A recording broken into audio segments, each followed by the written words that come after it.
आशा करता हूँ आप सभी बहुत अच्छे होंगे। मेरा नाम है राज राठौर और आपका मेरे सुपर माइंडसेट चैनल पे स्वागत है। तो दोस्तों, जैसे कि आप जानते हैं, हम इस चैनल पर एक सीरीज की शुरुआत किए हुए हैं जिसमें कि हम लाइफ चेंजिंग बुक्स आपके सामने ला रहे हैं। तो हमने ये जो सबसे पहला बुक चूज किया है उसका नाम है सफलता की राह, और इस बुक का हमने 6 अध्याय पहले ही पूरे कर चुके हैं और जा रहे हैं 7वें की ओर। तो दोस्तों, आज इस अध्याय में हम एक ऐसे विषय के बारे में बात कर रहे हैं जो कि हमारे लिए बहुत महत्वपूर्ण है। दोस्तों, हम अपनी जिंदगी में लगातार अपने लक्ष्य के लिए लगे होते हैं, पर कभी कभी हमको पता नहीं होता कि क्या लक्ष्य हमारे लिए सही है या फिर क्या हम उस लक्ष्य को पा भी सकते हैं। तो दोस्त, इसी विषय पे है और आज इस अध्याय का नाम है क्षमता का आकलन। तो चलिए दोस्तों, शुरू करते हैं। परीक्षा की तैयारी करिए, लेकिन उससे भी ज्यादा जरूरी यह है कि आप सुनिश्चित कर लें कि आप किस परीक्षा की तैयारी कर रहे हैं। इस दिशा में सबसे पहला कदम है अपनी शक्ति का आकलन करना। अपने आप को जानिए व पहचानिए। हर इंसान में 2 तरह की शक्ति होती है, एक शारीरिक और दूसरी मानसिक। शारीरिक शक्ति का आभास सबको होता है। जैसे अगर मैं आपको कहूं कि आपको 10 किलोमीटर दौड़ना है तो आप तुरंत बता देंगे कि आप यह कर पाएंगे कि नहीं कर पाएंगे, क्योंकि आप अपनी शारीरिक क्षमता को जानते हैं। ठीक इसी तरह अपनी मानसिक शक्ति को भी पहचानिए। अगर किसी एग्जाम को पास करने के लिए आपके पास 2 साल का परिश्रम करना है तो अपने आप से यह सवाल कीजिए कि क्या आप यह कर पाएंगे। यकीन मानिए, आपके अंदर का जो जवाब है आपको झूठ नहीं बोलेगी। आप जीवन में क्या बनना चाहते हैं यह आपसे अच्छा कोई और नहीं बता सकता। जीवन में आपको जो भी बनना है, कभी भी दूसरों को दिखाने या फिर किसी और को बताने के लिए मत बनना। एक बार मैंने अपने एक शिष्य से पूछा कि आप क्या बनना चाहते हैं।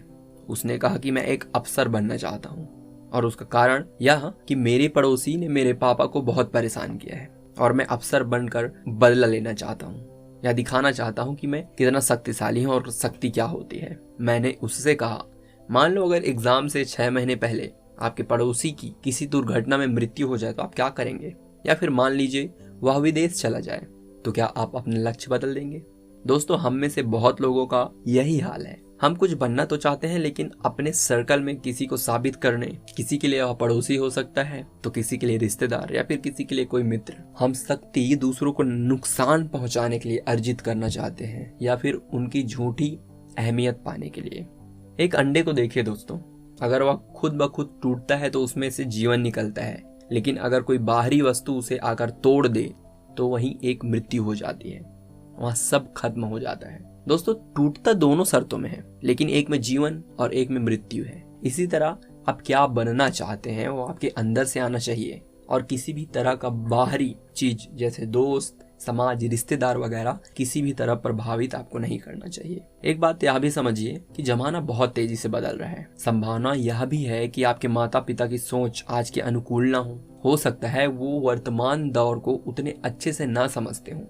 ऐसे में जरूरी नहीं कि आपको उनकी हर बात माननी है, बल्कि आप नम्रता पूर्वक उनके सामने अपने विचार व्यक्त कीजिए और उन्हें अपने पसंदीदा करियर के बारे में समझाइए। कई बार मैंने यह देखा है कि माता पिता बच्चों के ऊपर सरकारी नौकरी पाने के लिए दबाव डालते हैं। हालांकि इसमें कोई बुरी बात नहीं है, लेकिन आपको यह भी समझना चाहिए आज का दौर नए अवसरों का दौर है। आज के समय में सरकारी और निजी दोनों ही क्षेत्र प्रगतिशील हैं, बल्कि सरकारी क्षेत्र के मुकाबले निजी क्षेत्र में बेहतर विकास है।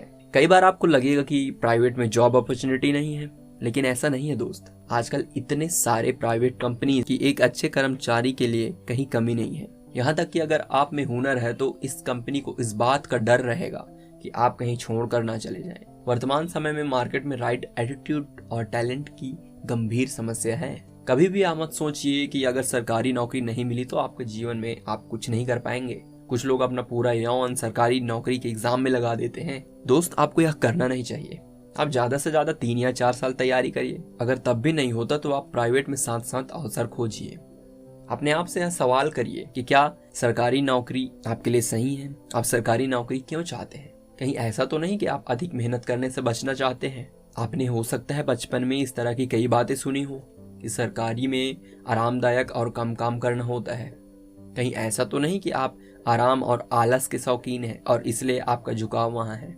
दोस्त, अपने आप से ईमानदार रहिए। मैं अक्सर IIT या IIM वाले बच्चों से मिलता हूँ, कई बार वहां गया भी हूँ।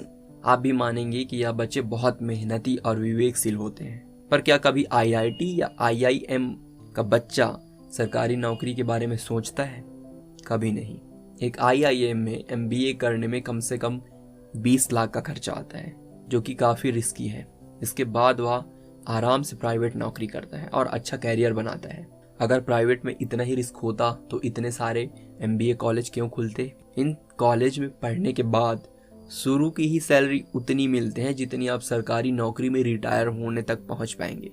मैं बिल्कुल नहीं कह रहा कि सरकारी नौकरी सही नहीं है, उसके लिए कोशिश मत करो, लेकिन यह भी मत सोचो कि यही सब कुछ है। उन्नत देशों में कोई सरकारी नौकरी के पीछे नहीं भागता। वहां पद भरने के लिए सरकारों को मेहनत करनी पड़ती है। हमें यहाँ आधुनिक सोच रखनी चाहिए दोस्तों, और हमेशा एक डिफेंसिव माइंडसेट के साथ जीवन जीने का विचार नहीं रखना चाहिए। हमें थोड़ा खुलकर चलना चाहिए और वर्तमान समय के अनुसार आगे बढ़ना चाहिए।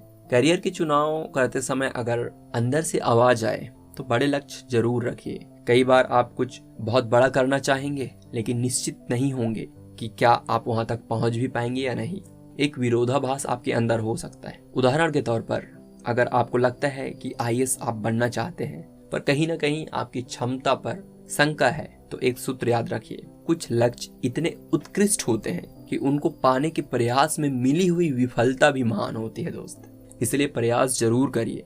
सफल ना भी हुए तो बाद में कोई पछतावा नहीं होगा। बस लक्ष्य निर्धारण के बाद जुट जाइए। कोई भी लक्ष्य आपके संकल्प से बड़ा नहीं है। तो दोस्तों, आज का अध्याय यहीं पर समाप्त होता है। आशा करता हूँ कि आपको अच्छा लगा होगा। और जाने से पहले लास्ट में यही कहूंगा, बड़ों का नमस्ते और छोटों को प्यार। छोटी सी जिंदगी है, एंजॉय करो यार। तब तक बाय बाय, पढ़ते रहिए, खुश रहिए। This is Raj Rathore signing off.